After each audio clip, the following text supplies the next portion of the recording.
तो हेलो नमस्कार आदाब दोस्तों, कार से प्यार में आप सभी का एक बार फिर से स्वागत है। और दोस्तों, जैसा कि आप जानते हैं 18 अक्टूबर को टाटा पंच ऑफिशियली लॉन्च होने वाली है।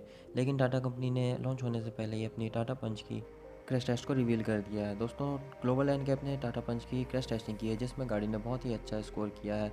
यहाँ तक कि गाड़ी ने इंडिया की सेफेस्ट कार XUV 300 को भी पीछे छोड़ दिया। जी हाँ दोस्तों, टाटा पंच ने एडल्ट सेफ्टी में 5 स्टार और चाइल्ड सेफ्टी में 3 स्टार की रेटिंग हासिल की है। यह दोस्तों XUV 300 को पीछे छोड़ते हुए कुछ पॉइंटों से आगे निकल चुकी है टाटा पंच। और दोस्तों, जिसने भी टाटा पंच को यदि अभी बुक किया है, उनको मैं बहुत बहुत बधाई देना चाहूँगा कि उन्होंने इंडिया की सेफेस्ट कार को बुक किया है।